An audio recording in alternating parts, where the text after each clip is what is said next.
and I asked them, is there something that you want me to look over, try to analyze a little bit more in this game? And they talked about the narrative. And I think that's really interesting because not a lot of times in arcade games do you think about how to effectively tell a narrative.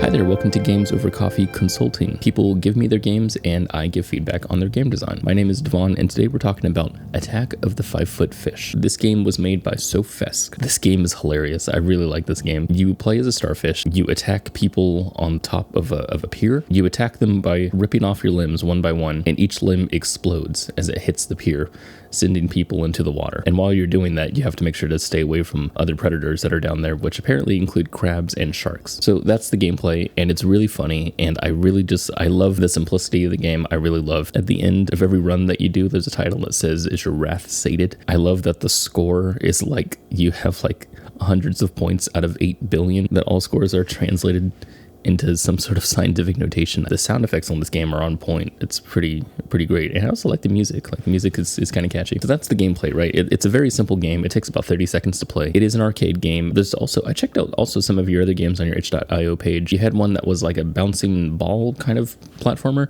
And then you had one that was really cool that I liked called Snapped. So I reached out to Sofesk and I asked them, is there something that you want me to look over, try to analyze a little bit more in this game? And they talked about the narrative. And I think that's really interesting because not a lot of times in arcade games do you think about how to effectively tell a narrative. This game, like I said before, is like 15 seconds, 30 seconds max, maybe. It's like if you were to think about Crossy Road and you think about, okay, how can I effectively tell a narrative in here? But this game, Attack of the 5-Foot Fish, does have a narrative. I mean, it's not like a 3-act structured narrative, but it does have setting and it has context. This person said, I think the main thing I'd like to work on in the future is telling a story through the game itself instead of a paragraph of text. Not sure if like an intro cutscene where you start the game would be good, or maybe some background details that hint toward a narrative instead of having a detailed backstory and all. Already a great analysis of the game. I don't know how I'm going to help very much, but I will give it a shot. Narrative is by far my favorite thing in video games. If you've seen my other stuff in my main channel, I talk about empathetic game design, basically, where we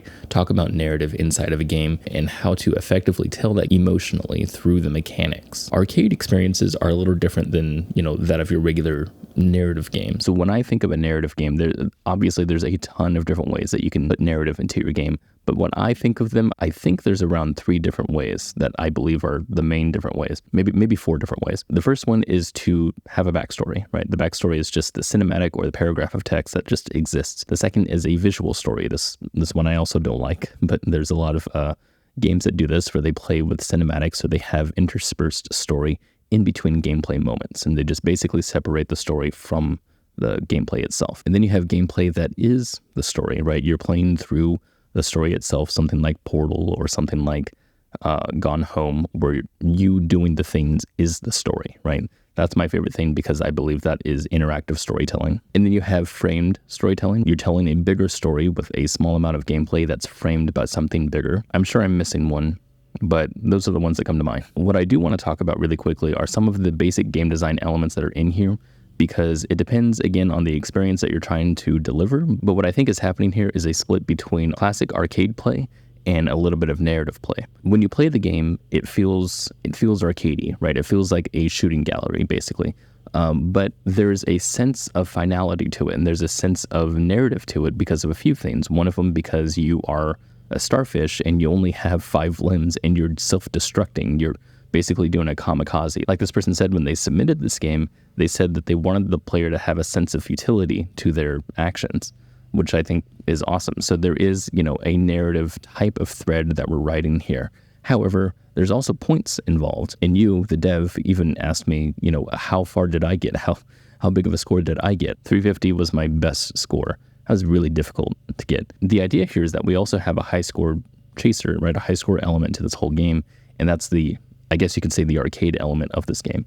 And what's weird about that is that because we have this narrative thread that we're following, this kind of finality to everything, we're mixing it with arcade play. So depending on what you want to communicate to the player, I think some of the design could be made better. But again, I guess it depends, right? So if you're trying to do that classic arcade gameplay where you have a high score and you're trying to push the player to that high score, then, I need more things. I need to understand what things actually give me a better score and how many points I'm getting from hitting like each human. Like Does saving each of my limbs give me a better score? Does having the humans being caught by sharks give me a better score? Does blowing myself up give me a better score? Do I have combos? Is there something, like that? And I don't know any of this because when I'm playing the game, all I know is that I'm exploding and humans are falling into the water. And it's funny to watch, but it's hard to understand as I'm continuing forward, because there's one time where I might, kill, I think, most of the people up there, but get a lower score than, later on when I didn't kill as many. There is something that I'm missing there, obviously. So I need some sort of score display as soon as you hit the humans and you have, 10 points, or maybe it gets caught by a shark and then 25 points or whatever. But the point here is that we're communicating more openly about what the players should be doing. We're adding a little bit more of context gameplay wise into the game. And again, I'm not sure if that's your point, because like I said, at the end of this, you have that little sentence that pops up that says, "Is your wrath sated?" As if this whole thing was futile. You don't want the person to play the game again over and over and over. And if that's what you're trying to do, it kind of reminds me of this game called How Do You Do It, which was a game that was created by one of the people from the Idle Thumbs podcast I used to listen to a lot. And it was about this girl who had dolls, and she was trying to figure out how to make babies with dolls, basically. She's trying to visualize sex and how does that work, because she doesn't understand it because she's a kid. So she waits till her mom leaves the house, and then you play as her as she just smashes it all together, trying to figure out how this whole thing works. But at the end of that, you have a score, and it's kind of just playing with the mentality of games. It's trying to say, maybe you did it a bunch of times. You don't really know because you don't understand, right? That's the whole idea. But the communication would be different, right, if we had some sort of score element in that game saying, oh yeah, you actually did it several times, you did it twice, you did it 3 times or whatever. That would recontextualize the gameplay. So I wouldn't want to do that too much to your game. I wouldn't want to draw too much attention to things that don't really matter by putting in, things like score and stuff like that. Again, it depends on the type of experience that you want. That's the thing that I'm going to say forever in every single episode. But there's a myriad of ways to tell different types of stories inside of your game. Now, you can do this in arcade games, despite them being very short. It just depends on the type of story that you want to tell. If we think about the first arcade game that ever tried to do this, I believe that was Donkey Kong. Usually in other arcade games at the time, like Pac-Man or Space Invaders, would have the character just kind of do the task at hand. Galaga is a good example also, where you're a spaceship fighting aliens. And that's it. There's no real context for it. The only context that you have is that there are aliens coming this way and you need to stop them because they are evil for some reason. However, in Donkey Kong, what we have is we have kind of a storyline. We have a giant gorilla at the very top who has taken prisoner this woman, and you have to go save her. That's kind of a storyline that we're building up here. Now, it's not really a story. It's not a 3-act structure. It doesn't have to be. It's just a setting where the player needs to go through these moves in order to get to the end. It's a context. It more informs them why they're doing what they're doing. Then there's other arcade games that I think about, like Missile Command. I guess it really depends on how you look at it, but really the game is about you trying to save your cities from destruction, right? From all these missiles that are coming down, and you using anti-air missiles to explode those missiles. And at some point in the game, you have to figure out, should I sacrifice one of these other cities in order to save the other ones? And at the end, it doesn't really matter because you're going to lose anyway. But it is a setting, again, a thing that contextualizes the situation to let you know that there is a story happening here. In Attack of the 5-Foot Fish, they had this narrative already in a paragraph of text. There's a lot of context to understand exactly what it is that you're doing, why it is that every time that you rip yourself apart, that it blows up for some reason. And it's because you're mutated. The nuclear waste has somehow created a way for your body to react with the air and become explosive. This game does have a setting in it, and it does have a context in it that lets the player understand what it is that they're doing. What we're trying to do is try to figure out how to integrate that story more into the gameplay itself. I had a really hard time with this because the game itself, like I said, is very, very short. I kept trying to figure out how to put all of that structure into this gameplay. You could make gameplay for each and every one of these parts of the story. You know, the nuclear waste is coming in. You have to play that part, and maybe you have to play the part where you get mutated, and then you have to play the part where you take revenge. I'm thinking about all that, and there is a way to do all that, but is that the experience that we want to deliver here? Because if at the end of the day, this experience is just wanting to be an arcade game, maybe that doesn't require a whole lot of stuff. And to the dev,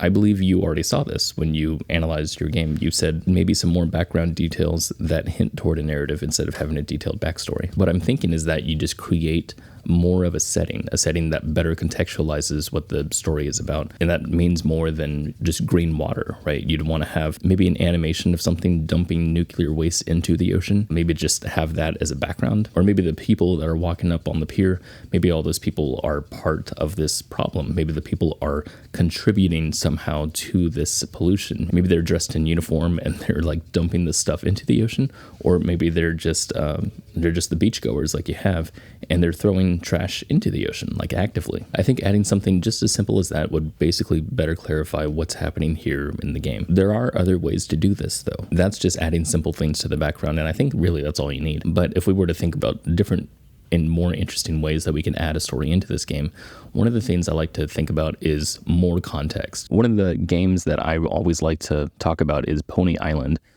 Pony Island has to do with just a regular, super simple arcade experience. The way that the game contextualizes everything is really interesting because the game that you're playing is on an arcade deck that's possessed by a demon, and you're trying to save a soul. And there's only 2 or maybe 3 maximum things that you do in that game, and it's awesome. It's like one of my favorite experiences because it's this huge narrative that takes place. It's contextualized so well. It makes this silly little gameplay, part of something much bigger. Pony Island was made by, I think, Dan Mullins is his name, who made that card game. What was it called? If you haven't played Pony Island, I would check that out. That's a really fun game if you like narrative stuff. So I was thinking about, you could even go that far. You could go as far as, framing this game in a much bigger context. You could have maybe this arcade game is, maybe you're playing as like a starfish who's playing this game as a power fantasy, right? Maybe the starfish has like a polluted home around him playing this game, living out his fantasy. It could be something as silly as that, but basically the idea is to frame the smaller game into something much bigger. That is another way that you could think about it. Those are my thoughts on narrative. I know the developer here said that they did want to somehow integrate the controls a little bit better into the game. I think the way it is, it's perfect because it's made for the Pico 8 or the Pico 8, whatever you call it. I think it's perfectly understandable for people who have played games on this before. If they haven't, then maybe, I don't know, maybe an on-screen display that show you, what to do, basically jump and swim. The way that you have the movements done, I think it's perfect. I think the way that you have the secret mechanics in this game is perfect also. Really good stuff. Those are my thoughts. This is, by the way, the way that I try to make my living by doing these things. I ask each developer to donate if they want to. This is a pay-what-you-want service. But I also have a Patreon. Any of you that like this kind of stuff and you feel like you want to support me that way, it's also connected to my first channel. So both this channel and my main channel have the same Patreon. There's also a Discord for this kind of game discussion, game design discussion that happens there quite a lot. Also, if you're a developer and you want to submit your game, you can hit the button below in the description, or you can go to this website, gamesover.coffee. Thank you so much for watching, you guys. I'm really happy that I got to play a game like this. I thought that was a lot of fun. So I'll catch you guys later. Peace.